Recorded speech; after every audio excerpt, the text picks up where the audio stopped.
Primer libro de Samuel, capítulo 3. Primer libro de Samuel, capítulo 3. Con un amén iniciamos. Aleluya. Hoy quiero predicar un mensaje sencillo porque hay muchos adolescentes. Quiero que me entiendan. O sea, quiero predicar que sea para su fácil comprensión.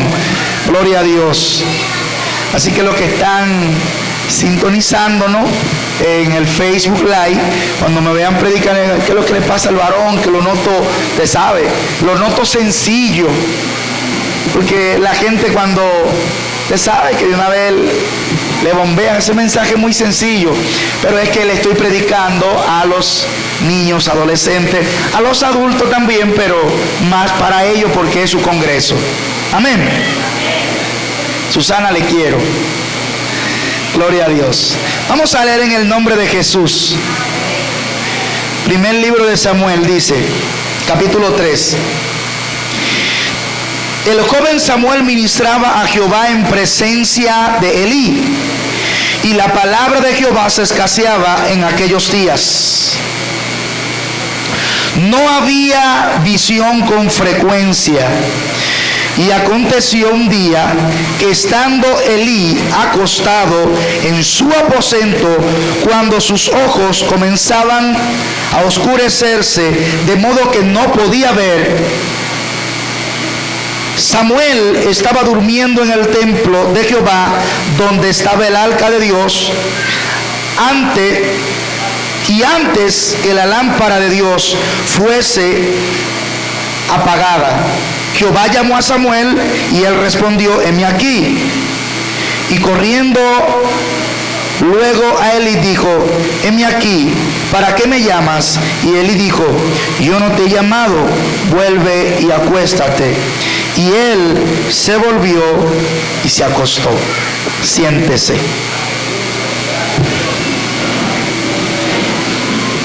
Vamos a estar hablando unos minutos bajo el tema consagrado para un propósito. Dale la mano al que te queda al lado, di consagrado.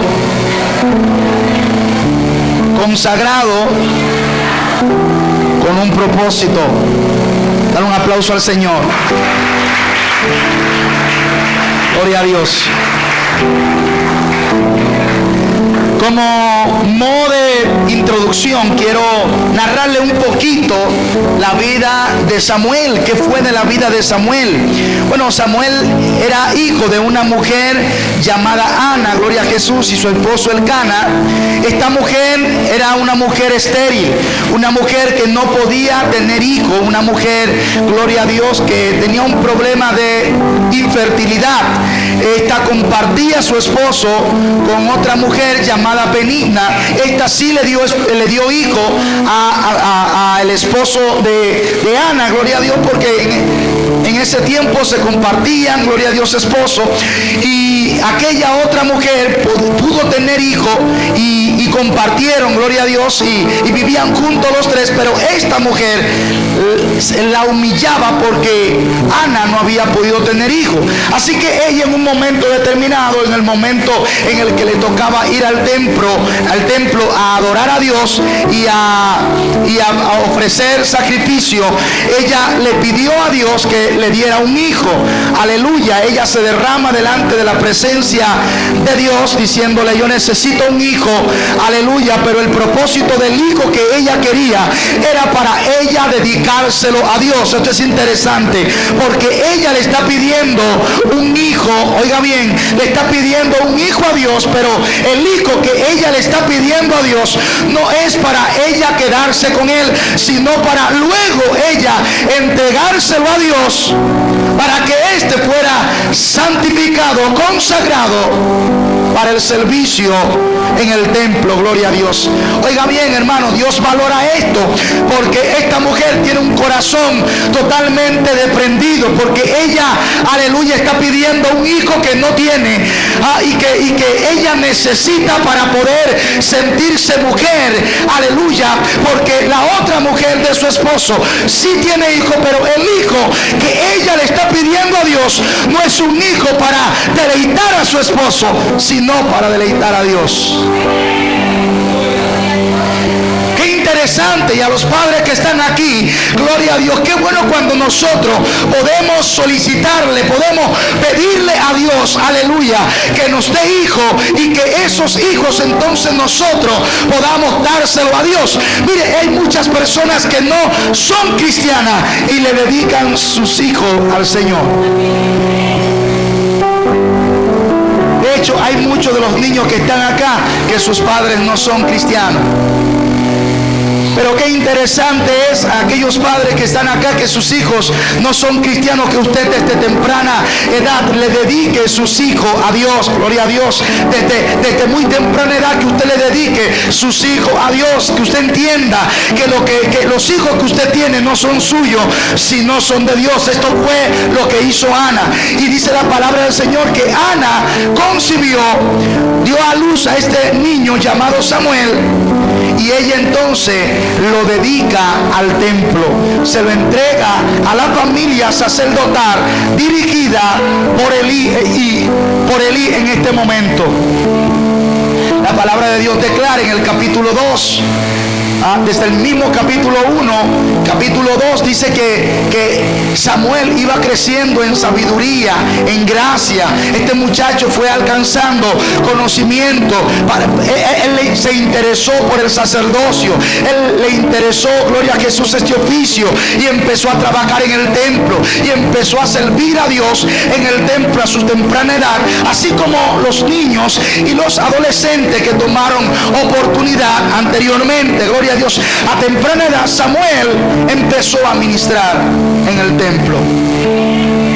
Y aunque en esta cita bíblica hay un contexto espiritual profundo, aleluya, dice que Samuel ministraba en el templo, pero que él no había conocido a Dios.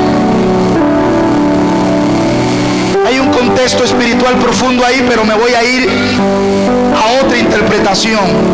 Fíjense que la palabra de Dios dice que él ministraba a Jehová y no le había conocido. Él ministraba en el templo, pero todavía no conocía a Dios, gloria a Dios.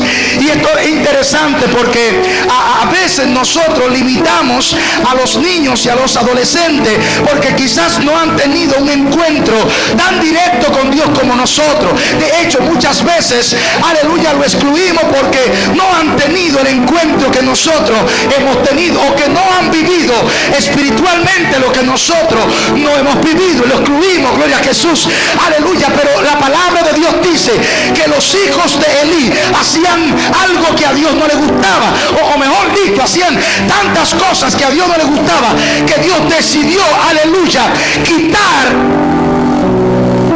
el sacerdocio de la familia de Elí. Y Dios escoge a un joven, a un adolescente que todavía no había conocido a Dios. Wow, interesante.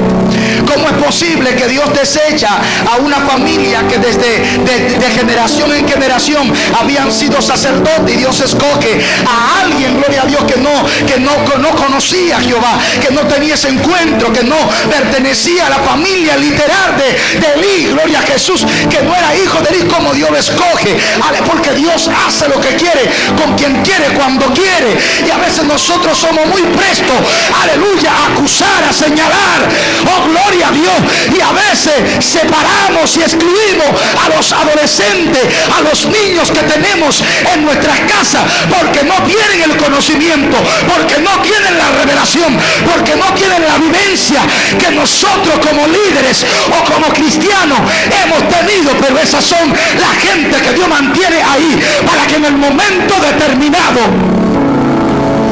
Dios llamarlo y usarle. Yo prefiero tener 20, 30 adolescentes que no tengan mucho contacto con Dios y que estén en la casa de Dios, a tener adolescentes allá afuera de 13, 14 años haciendo cosas indebidas, experimentando cosas indebidas. Yo prefiero que estén acá, porque aquí están más cerca de que Dios le mordee. Oh Dios, qué bueno que 3 dijeron amén. Lo voy a decir nuevamente. Porque hay padres que quieren que sus hijos sean ejemplares, pero en su casa, aleluya, todo lo que hay es desasosiego, lo que hay es violencia, lo que hay es corrupción, y ellos quieren que sus hijos sean angelitos. Y a veces las adolescentes, las jovencitas de 14, de 13 años quieren venir al templo y sus padres se lo prohíben. Y yo conozco la historia de una adolescente por mi casa, que los padres la sacaron de la iglesia. Ya desde pequeñita siempre estuvo en la iglesia, desde los 6 años. Y fue creciendo la jovencita. Ya tenía 11, tenía 12, ya era bonita, ya tenía un cuerpo más o menos ya de adulto, gloria a Dios, y los padres categóricamente querían que ella no fuera a la iglesia. Y la jovencita dejó de ir a la iglesia.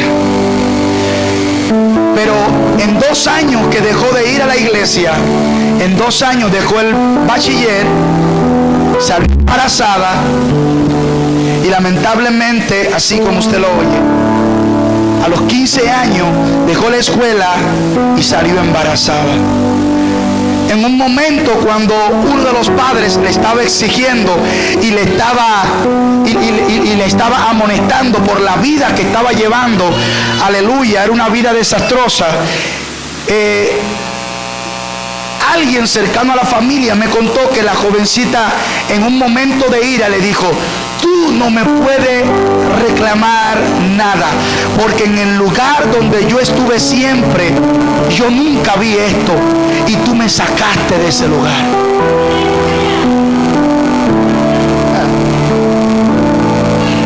Porque es que los padres no pueden dar lo que no tienen. Y si usted no tiene a Dios, usted no puede darle a Dios, a la gente, a los hijos, si usted no lo tiene. Pues por lo menos si usted no lo tiene, no sea egoísta.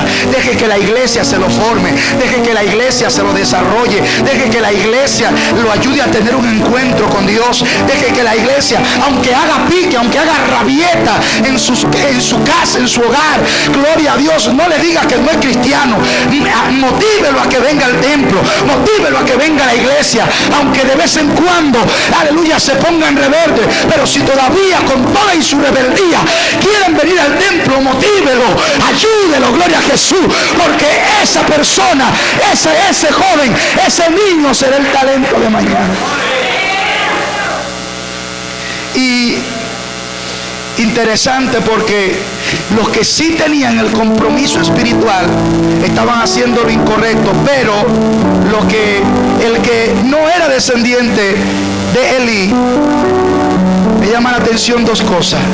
Dice que antes de Dios hablarle, describe 2 escenarios entre Elí y Samuel. Samuel, el niño, que no es un sacerdote todavía, la Biblia dice que Elí estaba durmiendo en su casa, en su aposento. Pero cuando va a hablar del lugar donde estaba Samuel, dice que Samuel estaba en el templo frente al arca.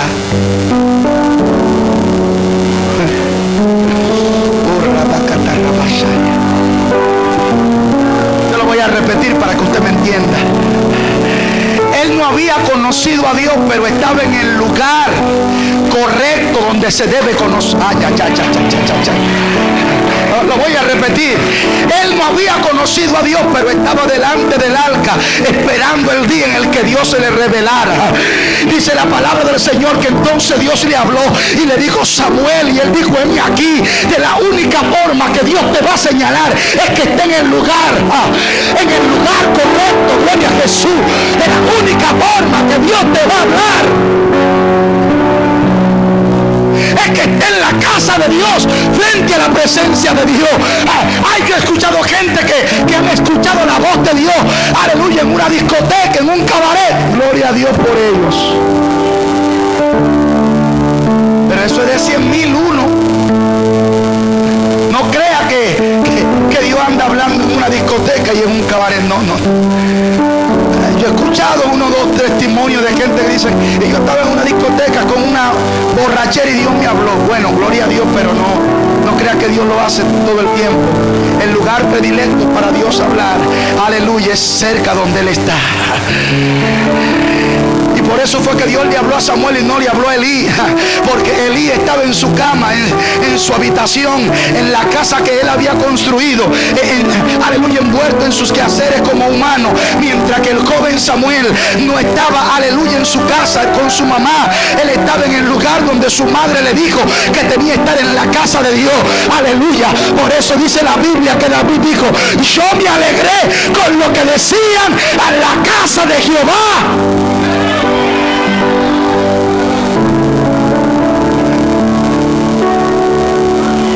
Ahí estaba. Por eso es que el muchacho, aunque sea un poquito rebelde, si está aquí dentro, está más cerca que Dios le hable a que si está allá afuera.